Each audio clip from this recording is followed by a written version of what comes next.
She's the pushy broad from the Bronx, New York.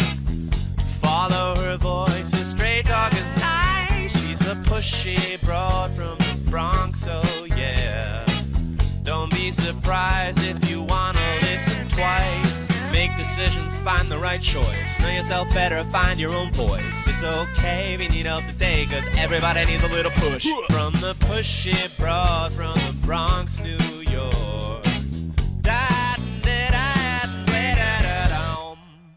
Welcome, Transformation Talk Network listeners. My name is Ellen Stewart, and I am the Pushy Broad from the Bronx. Welcome to my show, Recovery Recharged, where we share advice and support from experts in addiction, recovery, and life. I am delighted to have this guest back with us. She is a collaborator on my show, Recovery Recharge, because she really knows her stuff. So when I want to know what's going on in the job world and the career world, I turn to Melanie Wexler. And now Melanie is going to talk to us about two things that I know are very topical in today's world of business. First, what's going on with AI? How do we use it? How do we use it in our resume? How do we find the best way to utilize it, utilizing keywords and all kinds of things? And what are resume headhunters looking for when it comes to AI and AI innovations? What should we use? What should we stay away from? And then also all of the scamming in spotting things that are not just kosher for us. So we want to make sure that the jobs that we apply for are legit and are not something that we have to worry about down the road. So I am introducing my old dear friend, Melanie Mitchell Wexler. She's back to answer it all. Melanie, good morning. How are you? I'm good, thank you, and I'm so excited to be back and be with you. So Thank you. I love being able to do this with you.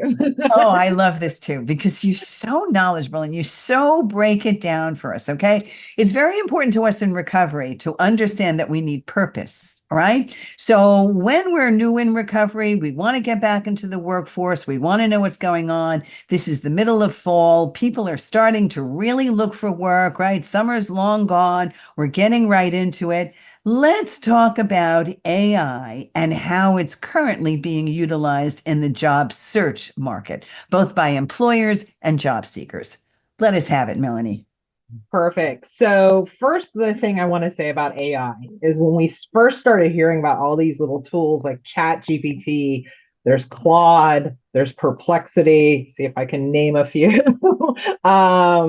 There's Google has one. Like it feels like there's about 100 million tools out there, right? And it felt very overwhelming. And there was a lot of talk when it first happened, like, oh, it's going to take over the people, just like probably 50 years ago, where we were told like, robots are going to, take over our jobs. And obviously there's been some, obviously modernization, better tools, things like that. But what I came to realize, and I even had that moment too, I was like, well, do I need to write resumes for people anymore? Like is that, career coaches were talking about it. So then I said, okay, let's just stop. Let's just stop with this whole fear mongering added, things. And let's just break, what are these tools down? There's some amazing tools out there. There's a lot to choose from. So I just kind of suggest playing around because there's so many free options. But here's the thing I want people to remember. Let's not be afraid of these tools. Let's embrace them.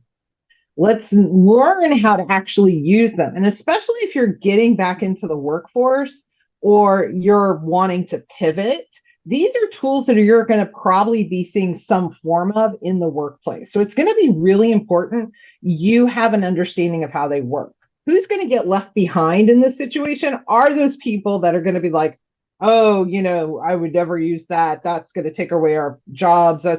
It's not going to replace people, but what it is it's actually going to create jobs for people that understand these tools and how they can be placed into the workforce. So they actually are still going to need people to run them from behind. So I really encourage people to educate themselves, take opportunities to learn with certifications, trainings, tutorials on how to, things like that, because they really are, they have a lot of potential in terms of some of the applicable solutions for it. So one of the things that you can do with these tools is enhancing your resume.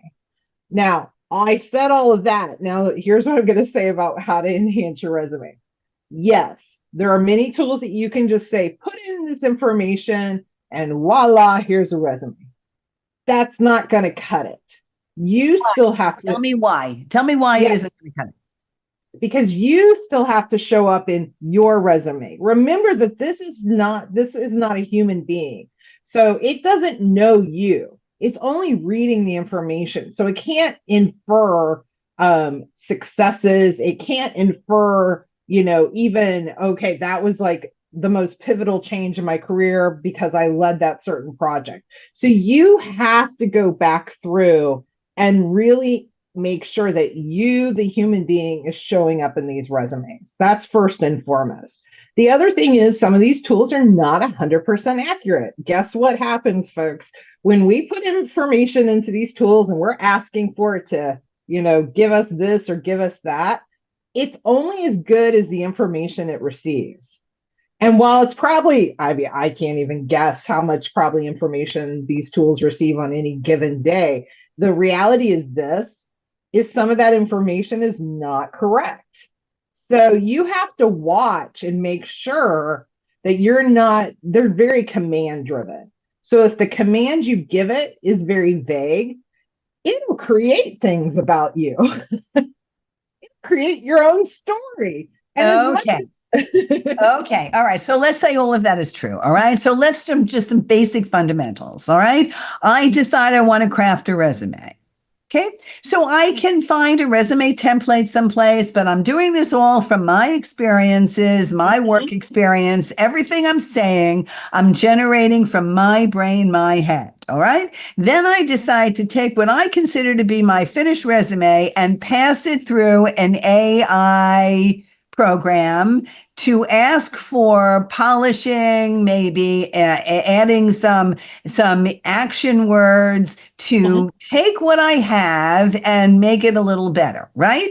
Then when the finished product comes from AI, it is still my job to take a good look at it and put my personal touches and make it known to the employer what's really important to me that's being left out from that pass. Would you say that process is a good way to go to utilize that? That is perfect process, because a lot of recruiter friends that I'm talking to and recruiters out there, they're noticing a change of these types of resumes, and they can spot an AI written resume versus a human being resume. There are also programs that can spot an AI resume. Yes. Okay. So that's possible. All right. So for a job seeker, that should be the formula, according to our expert, right? Write your own resume, pass it through the AI, and take another look at it yourself and rework it to a more personable, more you type of thing. All right. So tell us how AI is contributing to the efficiency of the job matching process between employers and potential candidates. What is AI doing? So AI, what is happening here is that it's actually always been a part of the job matching process behind the scenes.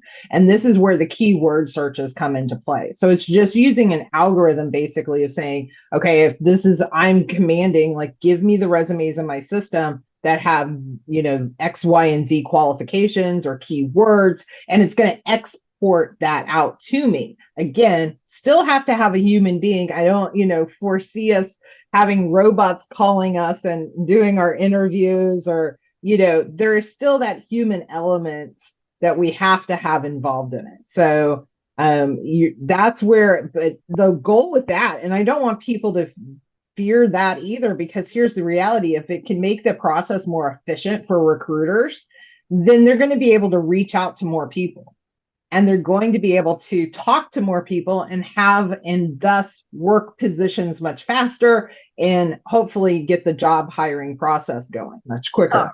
So AI speeds up the process in many ways, and it does a filter just like it does for any normal process. So I know that we put a lot of emphasis on keywords. How does a job seeker determine, based on the job description and what they see, what possible keywords they should be using in their resume? So that is a great way of using AI, in fact. So for example, you can take a copy and paste job description into it, input it in and tell it, give me the top 5 skills or keywords that this position is emphasizing or that this employer is looking for.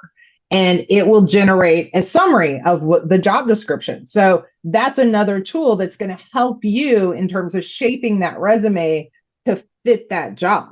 And it's going to be able to help you do it more efficiently. That's marvelous. You hear what Melanie said out there? You take the job description, you put it through the AI tool, you ask AI to come up with the keywords and the things that this particular job is looking for in terms of skill and keywords, and then you craft your resume accordingly. So if that's the case, people think they just need one resume. Is that a myth? I'm a yes and a no on this one. So I get it because I've been there.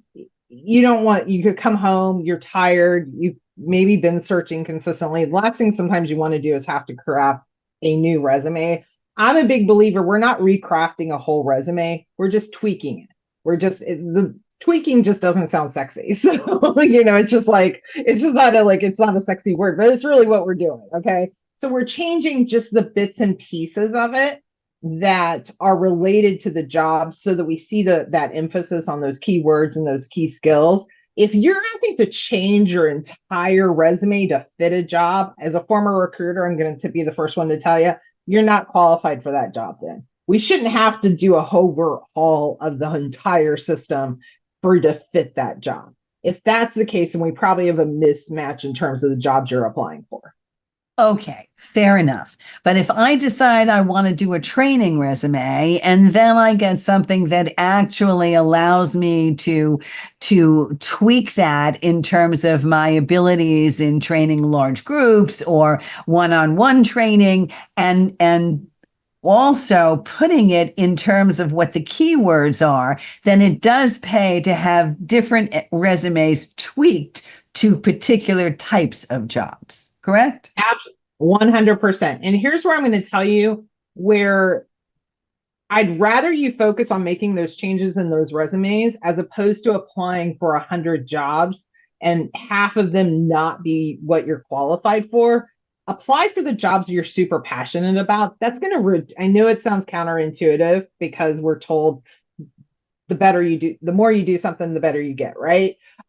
It's the opposite in job searching. I focus on that job and make it the best possible piece. Yes, that's going to mean you're going to apply for less, but spend the time really pursuing those things that you're excited about and that I would say 80% and above meet the qualifications for. That's very interesting because we always used to say apply to as many resumes or as many jobs as you possibly can, throw it all against the wall and see what sticks, right? Yeah. So this now is dedicated and focused on the jobs that you are passionate about. Okay, let's move on a little bit. What you're saying to us is we still know that the human element is still going to be a very viable thing in the job search, right? So we shouldn't be worried tomorrow about AI replacing us, correct? Correct. We're not going anywhere, folks. All right. Now, do you find that AI transcends not only to major corporations, but to small businesses and medium-sized enterprises as well? I think that the larger business and the medium enterprises are definitely adapting it at a much quicker rate. The small businesses probably not as quickly, but I do see that again as an opportunity for people to be able to show small business owners and small companies how it can bring efficiency to the organization. So it gives an opportunity to create employment opportunities for people by bringing a tool into a business and allowing that company to be able to prosper. So maybe saving on time, saving on money, which we know is the most two valuable resources that we never have enough of. Do you see any ethical considerations when it comes to the use of AI in recruitment? What are the pitfalls? What are the dangers? I think that, actually, there's probably AI actually probably reduces that human bias to some degree. I think that my fear is, though, that we begin to rely on it as it's never going to be an end all be all source of information. And so I think we have to be concerned about security, depending on what information is in there, what information is stored. So there is a security thing that I think we all have to be concerned about. But overall, I think that AI actually does have the ability to maybe help us reduce that human bias that is, with age discrimination, other types of discrimination that we know it's happening quite rapidly and rampant throughout today's market. So I think it actually can help for that. But I do think we probably are going to need very transparency when it comes to like the algorithms. How do they determine? Because again, these algorithms are determined by people. So they're determined by people that have those biases. So are those algorithms trained to be biased? So it is a very fine line. So I think we have to have, there's going to have to be some transparency across the board when using these tools. All right, now let's move a little bit over because we're talking about the possibility that there can be some bias. We have to worry about certain things. And now more and more people are coming to me because they're looking at jobs and they don't know who's sending things out. They don't know whether it's coming from a recruiting firm. They don't know whether a job is legit. They don't know anything around it. All they know is it doesn't seem kosher. So talk to us about what's going on out there and what possible scams people have to look out for. So anytime that we have individuals that are out there in the market that have been unemployed for quite some time, we always know that there's going to be scams out there, just as scams for elderly and other things that we know happen. And job scams are just as, they're targeting those that, that are probably feeling a little bit lost, desperate, like, oh, is this, if it's too good to be true, truthfully, it's probably not real. Give me an example. So, for example, if you get a text message that's saying, hey, this is so-and-so from XYZ company, I have an amazing opportunity. 9 times out of 10, nothing that you receive via text is going to be a legitimate offer. They're fishing for your information is what they're doing. If it's coming through text, they get I don't know how they get our phone numbers, but they get our phone numbers. Every recruiting agency I ever worked for, they're really not investing in text messaging too. They're just not. They're not invested. They're not making that as an investment. That's a costly investment. So they're always going to reach out to you. Check to see if you get that suspicious email that says, hey, we have this amazing opportunity and it's asking for personal information up front, such as your social security information, your date of birth, anything that's truly personal that you've never filled out an online application through a reputable company, then stop before you give that information. Go to LinkedIn, go check to see if this company is listed, see what their activity is, see what the people associated with the company, where are they located at, do some, even you can Google and ask, like, is this a scam? Like the name of the company, because a lot of times people are reporting them. So they're getting that information and Google can sometimes give you like, oh yeah, this is a scam. Reddit is a great place to go to for finding out because all the people on Reddit are keeping up to date with all that. But anytime, like I said, trust your gut though, because these are people preying on others and their vulnerabilities at this time. And if it's not, no recruiter should ever ask you for money. You should never have to pay for a recruiter. You should never pay to have like, oh, can you pay for the equipment up front and then we'll send you a check? And I don't understand the scam, but I know it happens. I don't understand how they benefit, but the check will end up bouncing. And it's just, so don't ever, no company you should ever work for is going to have you pay for your equipment. If it's a work from home type of situation, they should provide all of that. So Okay. just, again, trust your gut when it comes to those messages. Well, you said something very interesting because many people feel if they go with headhunters, right? And I'd like you to comment on headhunters. I want you to comment on the viability of headhunters, if they're still a good tool to utilize, and if you've actually seen your clients get jobs through headhunting. Absolutely. I'm a huge believer in them. I was in that field for over 20 years. Yes, with everything, there's good, there's bad, but no. So you have the right to vet the person you're working for. If you are not bonding with that person or connected, that maybe isn't the right person to help you. But there have a lot of options. And in today's job market, honestly, it is a tough market out there right now. And a lot of people are struggling. It is a viable option that you may not have considered for employment. It could be short term, which it doesn't mean you can't achieve your long term goal. It just means that this is, maybe a step along in the process.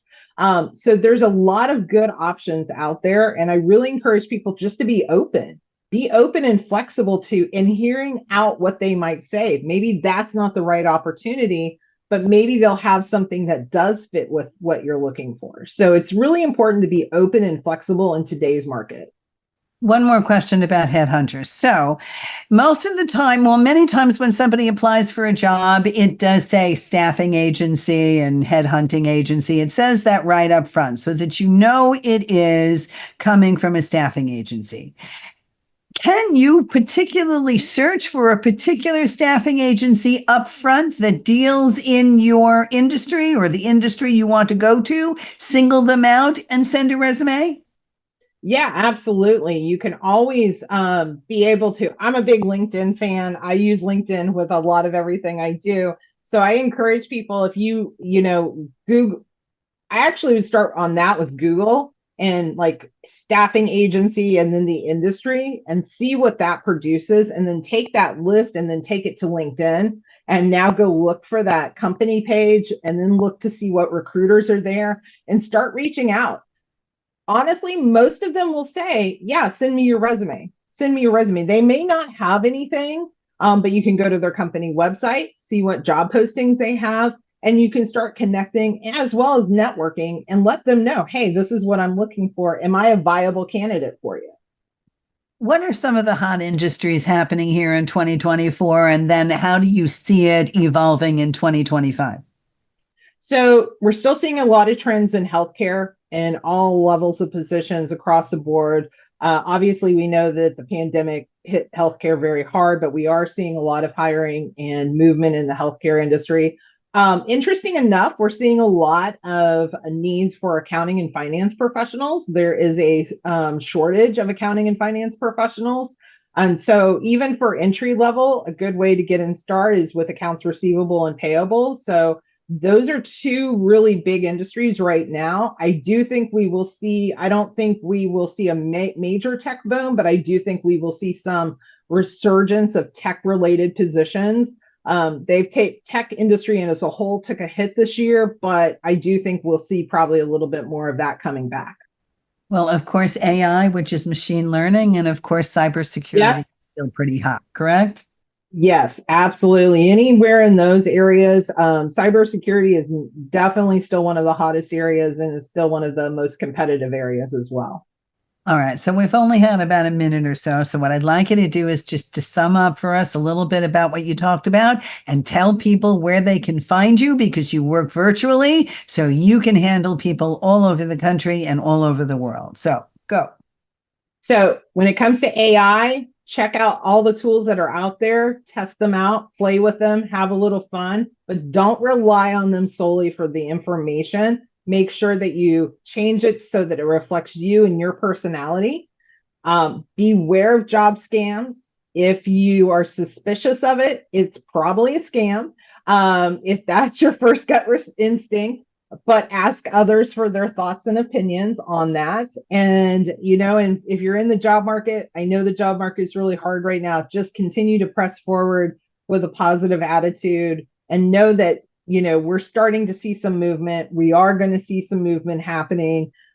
This is just a tough year. We've got an election and the economy is kind of up and down. So there's a lot of factors, but it is starting to open up a little bit. So just keep that in mind. Melanie, where can we find you? You can find me, of course, just check me out on LinkedIn, Melanie Mitchell Wexler, or you can go to my website at findsucceedachieve.com. And you can reach out to me via either of those two ways. Fantastic, Melanie. It's always wonderful to have you here. We certainly will have you back. I know we have all learned a lot today. Get out there. Don't give up. The perfect job is waiting for you. This is Ellen Stewart, the Pushy Broad from the Bronx, saying thanks for listening, and we'll see you next time. This is Ellen Stewart, the Pushy Broad from the Bronx, saying thanks for listening, and remember, everybody needs a little push. From the Pushy Broad from the Bronx, New York.